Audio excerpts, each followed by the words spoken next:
The U.S. House of Representatives passed a bill last week titled the Taiwan International Solidarity Act. The co-author of the bill, Congressman John Curtis from the state of Utah, said it builds on a previous law to reaffirm that the U.S. will oppose any efforts by the PRC to, quote-unquote, interfere with Taiwan's ability to conduct diplomacy and participate in international organizations. The bill states that a UN resolution passed in 1971, which recognized the PRC as the only legitimate government of China at the United Nations, does not apply to Taiwan.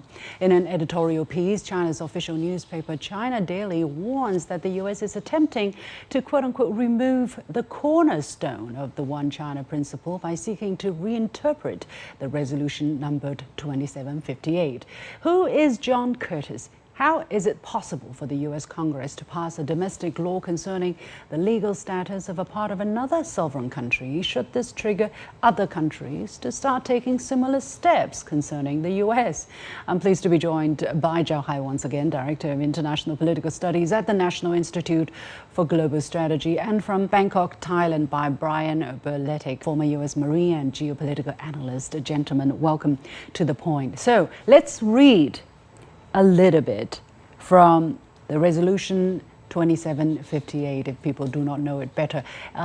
The U.S. bill that's just passed says that this resolution does not address the issue of representation of Taiwan and its people in the United Nations or any related organization, but the resolution clearly says, and it shows here, it decides to restore all its rights to the People's Republic of China and to recognize the representatives of its government as the only legitimate representatives of China to the United Nations, and to expel forthwith the representatives of the former leaders of Taiwan from the place which they unlawfully occupy at the United Nations and in all organizations related to it. Mr. Zhao, which part of this resolution that can be interpreted otherwise?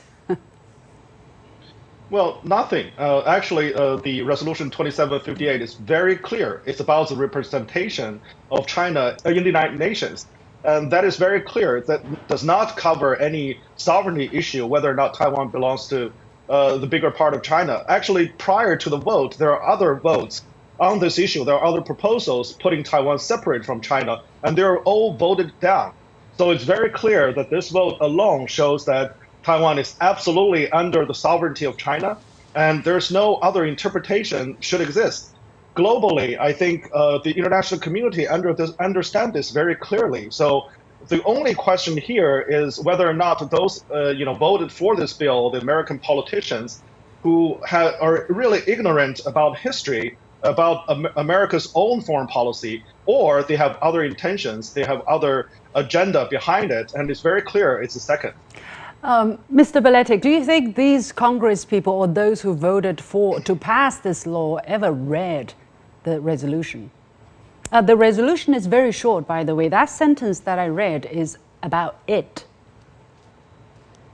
I believe that the United States, the U.S. government, they're very well aware of the reality surrounding the status of Taiwan. The U.S. State Department's official website recognizes a one China policy where Taiwan is a part of China. There's only one legitimate government of China, the People's Republic of China. It explicitly says that the U.S. has no diplomatic relations with Taiwan and that the U.S. does not support Taiwan independence. So how could that be? And yet now they're pursuing this new act, which seeks to force the world, the international community, to recognize Taiwan as something that even the U.S. State Department doesn't recognize it as a so-called country. Mr. Berletic, do we know anything about the authors of this bill? Why, for instance, was John Curtis, the congressman from the state of Utah, and Congressman Jerry Connolly from Virginia, who is co-chairing the Congressional Taiwan Caucus, who are they and what's their business with this issue? They represent a very long-standing keystone in American foreign policy, which is to eliminate any peer or near peer competitor the concept of encircling and containing China stretches all the way back to the end of World War II. We remember General Douglas MacArthur saying Taiwan was an unsinkable aircraft carrier the U.S. could use to maintain primacy over Asia. And this is a sentiment that has stayed with Washington and the interests that back it up to and including present day. Now, Mr. Zhao, the act has already passed the U.S. House of Representatives and is set to proceed to the Senate and the White House.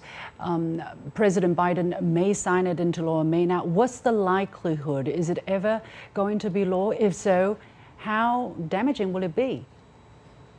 Well, first of all, let me remind the audience. Actually, this so-called bill is very short. It's only about 4 pages long. And it's actually an update of the 2019 bill that's called Taipei Act.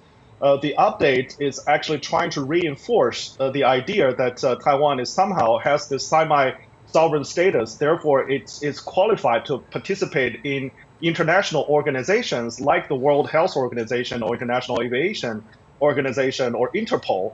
That is actually only sovereign states can participate.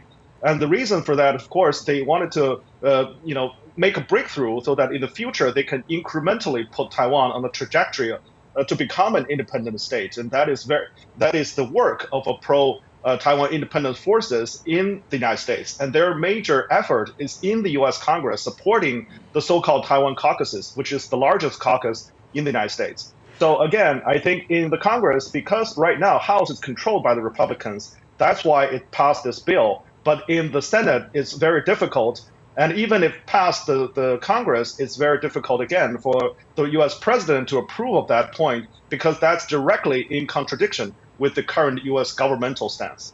Well, what's the U.S. strategic interest in the eyes of these congressmen to mind the business of who should represent China in the United Nations when 182 countries are recognizing the PRC as the only legitimate government of China, representative of China, and the UN does not recognize Taiwan? I mean, they've got a whole host of domestic problems, poverty, so on and so forth. I know it's a very maybe emotionally charged question, Brian, but have they got nothing better to do, really? Well, I think a lot of Americans would agree with that the United States should be minding its many problems back at home. But unfortunately, U.S. foreign policy seems to be above all of that. They have pursued hegemony around the globe against both Russia and China, all the nations along their periphery. This has been a long-standing foreign policy objective that they seem to be intent on pursuing at all other costs, including at the expense of the American people, their peace, stability, and prosperity. Yeah, so what's going to happen next, Mr. Zhao? If you don't see the possibility of this act ever passing or being signed into law, what could follow? I mean, this playing the Taiwan card tactic doesn't look like it's going to be abandoned anytime soon by these Congress people. Well, first of all, for the previous question, I believe those congressmen really have nothing else to do because they're so polarized, the United States, and so divided in Congress. They have no, common or consensus on any other issue but China. So right now, that's why they're pushing very hard to suppress China, to coerce China, to use Taiwan card as anti-China to show their political, to get political benefits. And the next step for this, even if this law does not pass, they will move forward with another law, which is so-called strategic competition with China 2.0. That law has been tried in the last previous Congress, and now they wanted to do that again.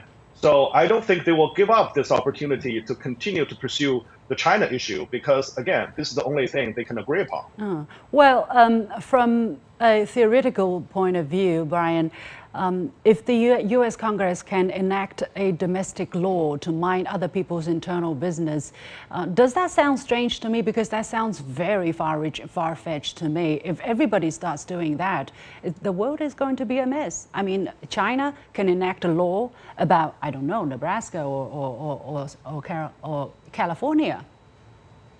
Absolutely. And this is all part of the exceptionalist mindset that the U.S. government has and maintains. And it's one that is only acceptable when it is America being exceptional. They would not tolerate any other nation doing this in regards to their own interests, even if it was in regards to an issue much closer home. The United States is crossing the entire Pacific Ocean to meddle in China's internal political affairs in regards to the island of Taiwan.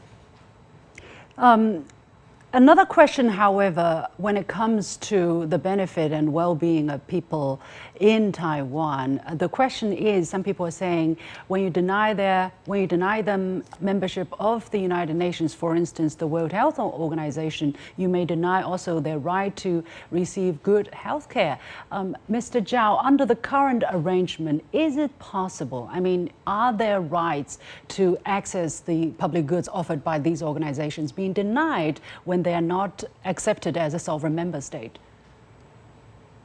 Well, of course, there are channels that the Taiwanese people can really enjoy or participate in the international organization meaningfully. That is to actually abide by the current regulation, because China is the whole representative of China, including Taiwan, and Taiwan can communicate with the mainland, and through mainland get the instructions or participate and contribute to the international organizations. So it's nonsensical to say that Taiwanese people are excluded from those international organizations and therefore create a vacuum or danger because of this. So again, this is a problem created by U.S. politicians intentionally.